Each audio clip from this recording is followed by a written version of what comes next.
Senhoras e senhores, boa noite. Sejam bem-vindos à quarta palestra em comemoração aos 10 anos de existência da Escola Judiciária Eleitoral Paulista, EJEP.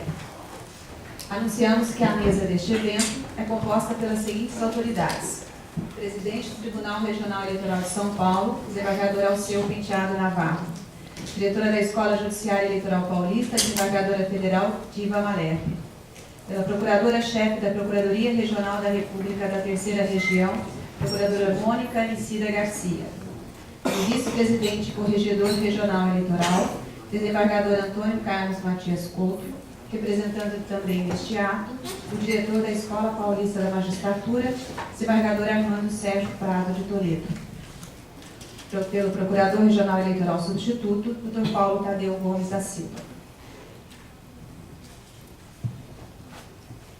Presente também o representante do Ministério Público Eleitoral neste tribunal, Procurador Regional Eleitoral André de Carvalho Ramos. Agradecemos ainda as seguintes autoridades presentes: Excelentíssimo Senhor, que foi presidente deste tribunal, desembargador Paulo Henrique Barbosa Pereira. Excelentíssimo Senhor, suplente do Tribunal Regional Eleitoral na classe desembargador, desembargador Carlos Eduardo Calduro Padilha. Excelentíssimo Senhor, vice-diretor da Escola Judiciária Eleitoral Paulista, Dr. Paulo Hamilton Siqueira Júnior. Excelentíssimo Senhor, presidente da Comissão de Direito Eleitoral, Alberto Lopes Mendes Polo, representando neste ato o presidente da Ordem dos Advogados, Seção São Paulo, Marcos da Costa. Agradecemos ainda a presença dos senhores advogados, servidores, estudantes e demais participantes deste evento. Senhoras e senhores, anunciamos a palavra, presidente do Tribunal Eleitoral, desembargador Alceu Penteado Navarro. Com muita alegria que saúdo todos os presentes, reunidos para mais um evento dos 10 anos de existência da EJEP. Agradeço a presença de todos, que tenham uma noite muito proveitosa, e passo a palavra à excelentíssima desembargadora federal Diva Malherbe, diretora da Escola Judiciária Eleitoral Paulista. E também, com muita satisfação, cumprimento todas as autoridades já declinadas pelo cerimonial, e o faço na pessoa do Dr. Alberto Couto, que aqui está, cumprimentando todos os demais. Eu quero, nesse momento, a escola procederá aqui uma homenagem aos procuradores eleitorais que atuam nessa corte. Há na nossa Constituição um tripé constitucional: a administração da justiça somente se dá se houver uma perfeita sintonia entre magistrados, advogados e membros do Ministério Público. Não há administração da justiça. Neste ciclo de comemoração aos 10 anos desta escola, nós conseguimos homenagear, já homenageamos os eminentes advogados, e o fizemos por ocasião de uma ministra, hoje, portanto, uma ministra juíza, que veio para a classe dos juristas. Homenageamos os magistrados, que o fizemos na pessoa da ministra Liliana Calmon, que é a diretora da Escola Nacional de Aperfeiçoamento e Formação dos Magistrados. E agora nós gostaríamos de fazer esta homenagem a esta instituição do Ministério Público, em especial Ministério Público Eleitoral, na homenagem que aqui prestamos. Portanto, doutora Mônica Anicida, procuradora-chefe, esta homenagem é extensiva aqui, eu digo, a atuação, Vossa Excelência também aqui atuou durante esses 10 anos de existência da EJEP. Portanto, também se sinta aqui homenageada pela homenagem que prestamos aos nossos procuradores atuantes neste período. Eu, então, convido, em primeiro lugar, os agradecimentos da nossa Escola Judicial Eleitoral Paulista ao eminente Procurador Regional Eleitoral André de Carvalho Ramos, agradecendo novamente aqui por sua brilhante palestra que abriu esse nosso ciclo de comemoração aos 10 anos de existência da escola. Então, eu convido o Dr. André de Carvalho Ramos para receber sua homenagem. E peço à doutora Mônica Mancida que faça comigo.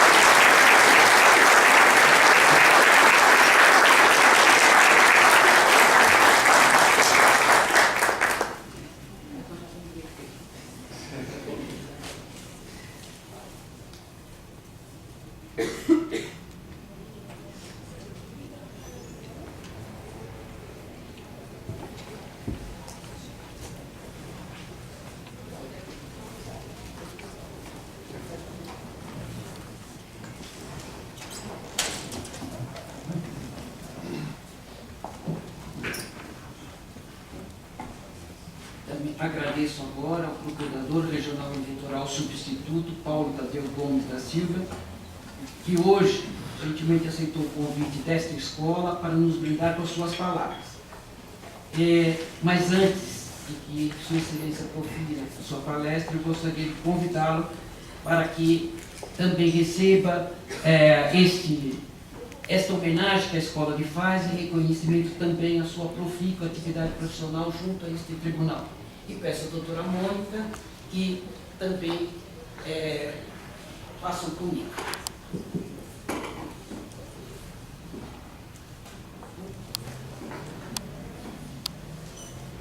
A sua instituição está sendo homenageada.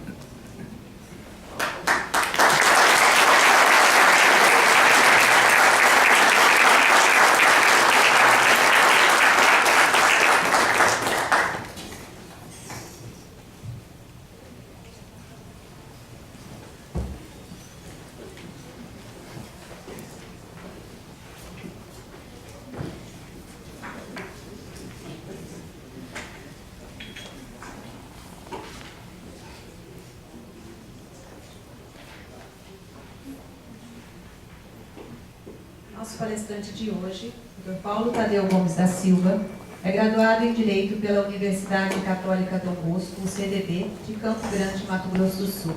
Especialista em Administração e Proteção dos Direitos Humanos pelo Instituto Internacional de Administração Publique de Paris, mestre em Direito pela PUC do Rio e doutor em Direito pela PUC São Paulo. Foi pesquisador visitante junto ao Instituto Max Planck para a História do Direito Europeu de Frankfurt no inverno de 2002. E, além de sua atuação como Procurador Regional da República, é professor de Direito Constitucional da Universidade São Judas Tadeu. É ainda autor das seguintes obras: Direitos Fundamentais, Contribuição para uma Teoria Geral, Poder Constituinte Originário e sua Limitação Material pelos Direitos Humanos, Constituição, Sistema Jurídico e Questões Políticas, e ainda Sistema Constitucional das Liberdades e Desigualdades. Senhoras e senhores, para proferir a palestra Inclusão Eleitoral e Efetivação dos Direitos Políticos, convidamos o Dr. Paulo Tadeu Gomes da Silva.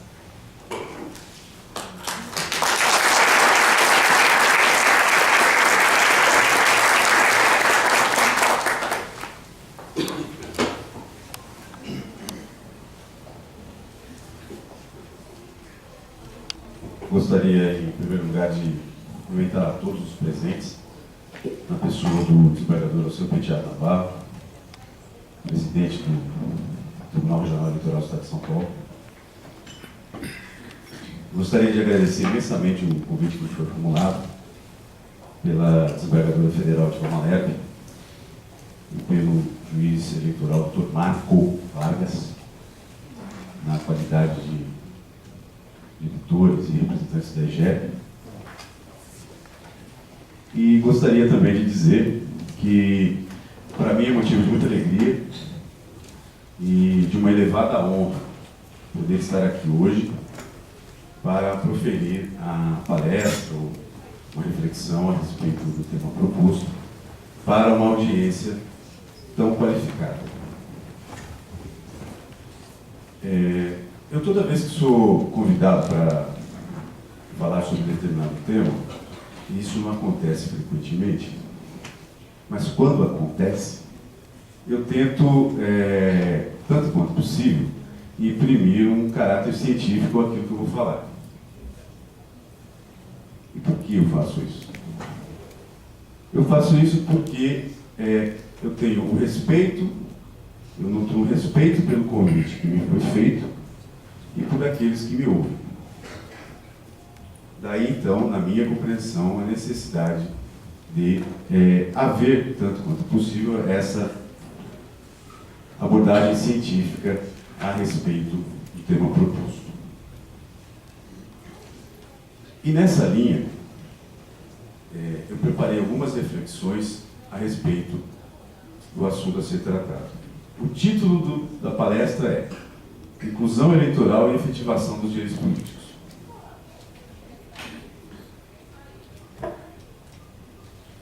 Eu proporia, para fins de melhor compreensão, de uma compreensão mais adequada, a inversão do próprio título.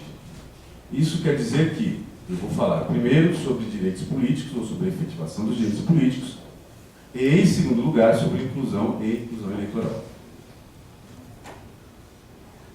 E farei isso baseado sobre 3 pontos, ou baseado em 3 pontos. O primeiro deles, vou falar sobre direitos políticos, sobre sua efetivação. O segundo deles, vou falar sobre inclusão em sentido lato, em sentido amplo. E terceiro deles, vou falar sobre a inclusão eleitoral em sentido estrito. Então, principio pela ideia de direitos políticos, ou de direito político, como é que. Esse termo direito político, ele traz em si mesmo um paradoxo. E esse paradoxo é representado pelo fato de que é um termo que traz 2 palavras pertencentes a sistemas diferentes. Direito pertence ao direito, ao jurídico. E político pertence ao político. Portanto, sistemas diferentes. E, portanto, com significados diferentes.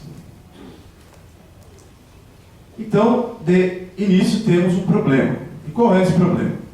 O problema é justamente refletir a respeito desse termo direito político, de forma a dissolver esse paradoxo, a resolver esse paradoxo, para que a gente possa compreender o que nós estamos a tratar, para que esse termo possa ter uma viabilidade lógica com relação ao seu significado. E, dentre outros modos, dentre outras maneiras, há várias, eu proponho uma, que pode, inclusive, não ser a mais adequada, pode não ser a mais correta, mas, do ponto de vista do conhecimento da epistemologia, para mim, é a mais adequada. E eu começo pela ideia de que direitos políticos são aqueles direitos positivados na Constituição. São aqueles direitos que encontram o seu fundamento de validade no texto constitucional. E Constituição aqui eu tomo no sentido de, vou falar umas palavras difíceis, mas vou explicar. Acoplamento estrutural entre os sistemas político e jurídico. Isso quer dizer o quê? Quer dizer que a Constituição permite a comunicação entre esses sistemas. Só isso. Isso quer dizer mais. Ou seja, ao permitir a comunicação entre o sistema político e o sistema jurídico, a Constituição deixa de se tornar propriedade exclusiva do político e do jurídico. Ou seja, nem o sistema jurídico, nem o sistema político são donos exclusivos ou detêm o título de propriedade, por assim dizer, dominial sobre a Constituição. E é essa compreensão inicial que permite dissolver o paradoxo do termo encontrado em direito político. Por quê? Porque é essa compreensão que vai permitir que se faça uma análise política dos direitos políticos e uma análise jurídica dos direitos políticos. E é o que eu passo a fazer. Com relação a uma análise política dos direitos políticos, nós temos uma possibilidade de pensar os direitos políticos como aquelas condições que tornam possível a política. A política só é possível, no regime democrático, por óbvio, que é o nosso, a política só é possível de ser feita, só é possível de se realizar por causa dos direitos políticos. Porque alguém pode votar e alguém pode ser votado. Sem essa conditio sine qua, não é possível a política.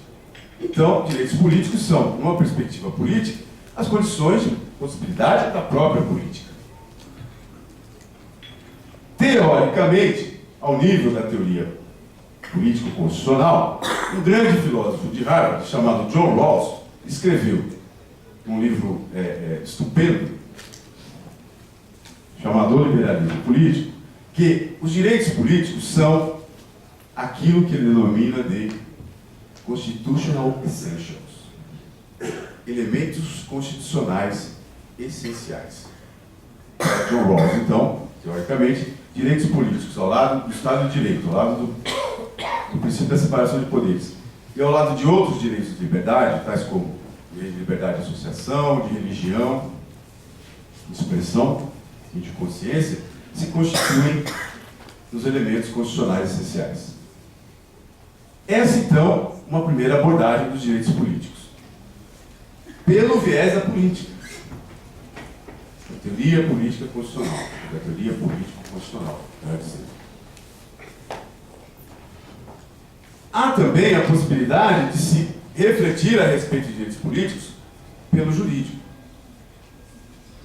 E eu proponho a reflexão de direitos políticos pelo jurídico por dois modos. O primeiro deles, direitos políticos, utilizando uma tautologia, são aqueles direitos positivados no texto constitucional.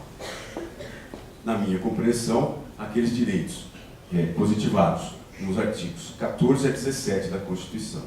Eu considero o artigo 17 da Constituição Federal, que trata dos partidos políticos, também como normas que tratam dos direitos políticos. Embora a teoria constitucional brasileira tradicional não faça. E uma outra possibilidade de se considerar pelo viés jurídico os direitos políticos é ao nível da teoria também.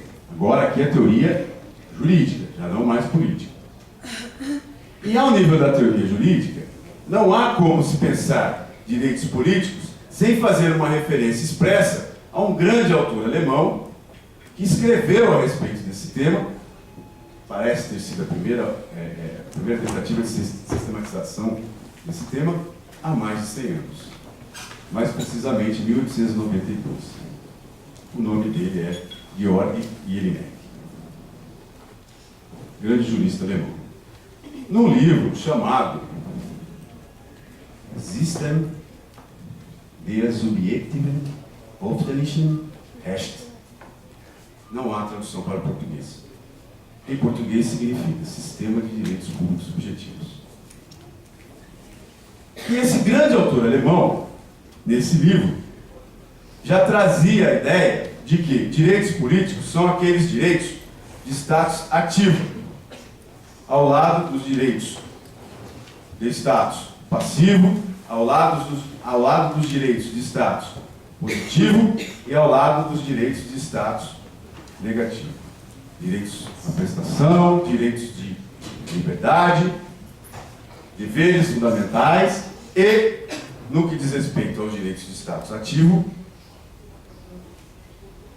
direitos de caráter cívico, que vão muito além da mera expressão de direitos políticos. Direitos políticos estão contidos nesses direitos de status ativo, que na doutrina alemã são considerados como direitos de caráter cívico, e que são representados, por exemplo, pelo direito de votar e ser votado, pelo direito de escolha de prestação de serviço militar ou obrigação alternativa, e pelo direito de acesso aos cargos públicos, ao próprio serviço público. São direitos que representariam esses direitos de status ativo. Então, teoricamente, temos esse quadro. Não há como se pensar em direitos políticos sem fazer essa referência ao Jelinek, que há mais de 100 anos teoriza a respeito disso. E esses direitos de status ativo, no que diz respeito aos direitos políticos, são direitos de participação no desenvolvimento atual da teoria. Direitos de participação daqueles que acabam por, no e para o Estado, manifestar a sua liberdade. Por exemplo, votando e sendo votado. Ou seja, os direitos de status ativo, especialmente os direitos políticos, participam da conformação do Estado, ou da conformação da vontade do Estado, ou indiretamente, por meio de representação política, da produção de decisões coletivas vinculantes, que são, dogmaticamente pensando, as leis. Essa, então, é a primeira abordagem a respeito de direitos políticos. E passa uma segunda abordagem, que é a referente à efetivação desses direitos. E o que é efetivar esses direitos? De acordo com o proposto no título da intervenção. Efetivar esses direitos políticos é exercer esses direitos políticos, é concretizar esses direitos políticos. Uma expressão óbvia, mas que encontra amparo numa reflexão que leva em consideração a necessidade da concorrência de dois atos para que esses direitos políticos sejam efetivados. Primeiro ato, feito pelo sistema político. A positivação do direito. A criação da norma jurídica. Posta por um ato de decisão. Fruto da modernidade. Efeito da modernidade. Segundo ato, feito pelo sistema jurídico, ou realizado pelo sistema jurídico, o reconhecimento desse direito político, que é o deferimento, utilizando uma palavra mais atual, a adjudicação desse direito a quem for seu titular. Então percebam, os direitos políticos, ou a efetivação dos direitos políticos, necessita de dois atos antecedentes: a positivação pelo sistema político e o reconhecimento pelo sistema jurídico. E é a concorrência desses dois atos, a junção, a conjunção desses dois atos, realizados pelo sistema político e pelo sistema jurídico, que permite que se fale em inclusão. E aqui eu tento primar pela lógica naquilo que eu falo, me incomoda bastante, me preocupa bastante a lógica na exposição do pensamento, eu faço a ligação com o meu segundo ponto. Ou seja, a inclusão ela é produzida pelo ato do sistema político que positiva o direito, que cria o direito, ato de decisão, e pelo ato que reconhece o direito político, feito pelo sistema jurídico, que é o deferimento ou a adjudicação desse direito a quem for seu titular. Isso é inclusão. Quem produz a inclusão são esses dois atos. E aqui eu já entro no meu segundo ponto, que é a reflexão sobre a inclusão de uma maneira geral. Inclusão em sentido lato, sentido amplo. A inclusão é um mecanismo social pelo qual os sistemas sociais tomam os seres humanos em consideração. Tomam as pessoas em consideração.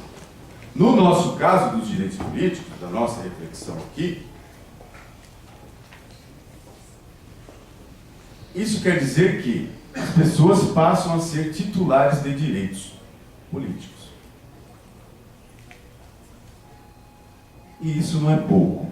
E não é pouco porque nem sempre foi assim. E por que nem sempre foi assim? Porque esse é um ato da modernidade. E o que eu quero dizer com isso? Palavra de recheio, sofisticação para ninguém entender nada? Não.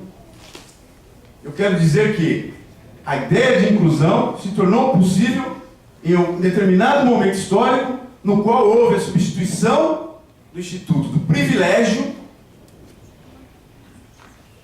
pelo instituto do direito subjetivo individual. Quando, num determinado momento histórico, isso acontece, pode-se falar em inclusão.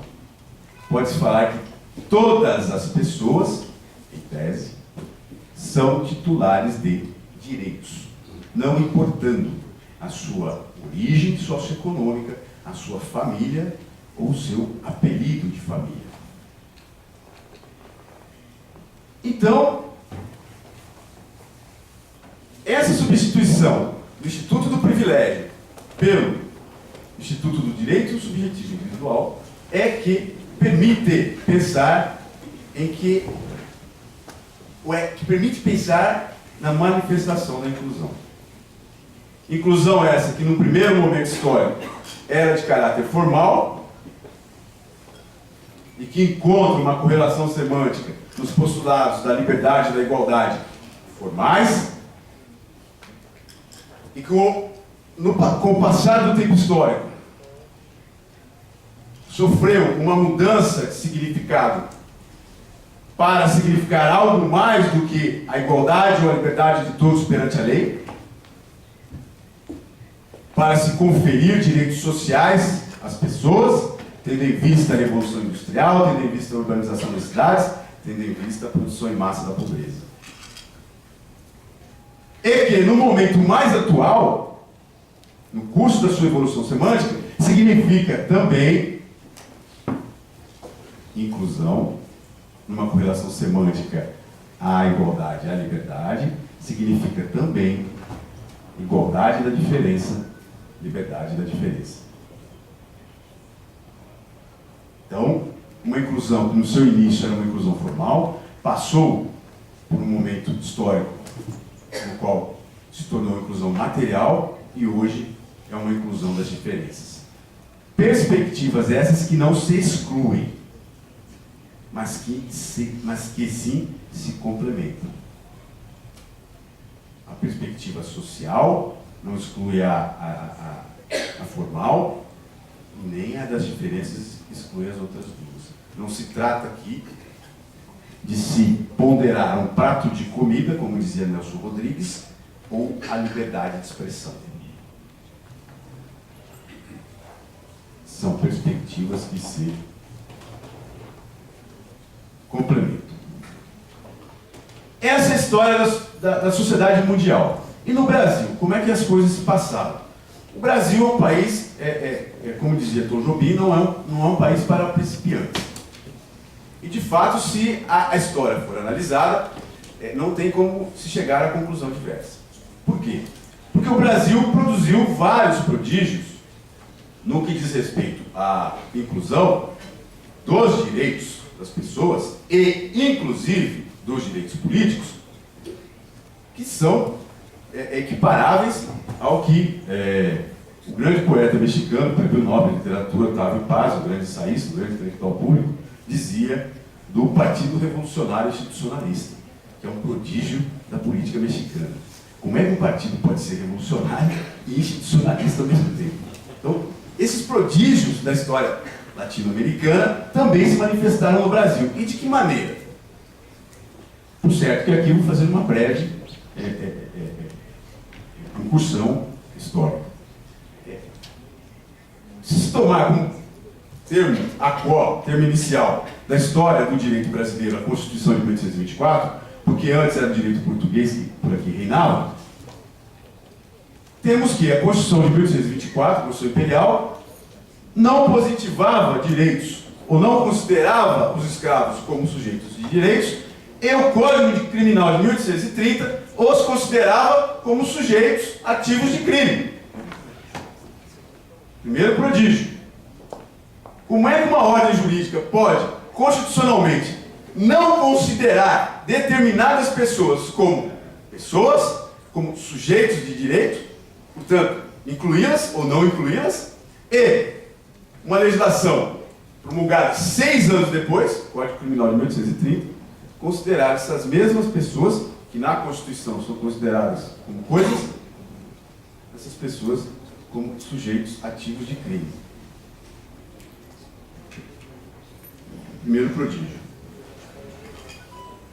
A Constituição de 1891, a primeira republicana, nada positivou a respeito, nem dos negros, ex-escravos, e nem dos índios. Os índios aparecem, entre aspas, na Constituição de 1934. Antes eles não existiam. A Constituição de 1824 e a Constituição de 1891 não positivaram a proibição do direito de voto às mulheres. E, nas palavras de Jairo Nicolau, não precisava, porque a política era o domínio masculino. As mulheres conseguem o seu direito de voto por regulamento, em 1932, num ato de cima para baixo, e os analfabetos, depois de passarem por 3 constituintes, só em 1988 conseguem obter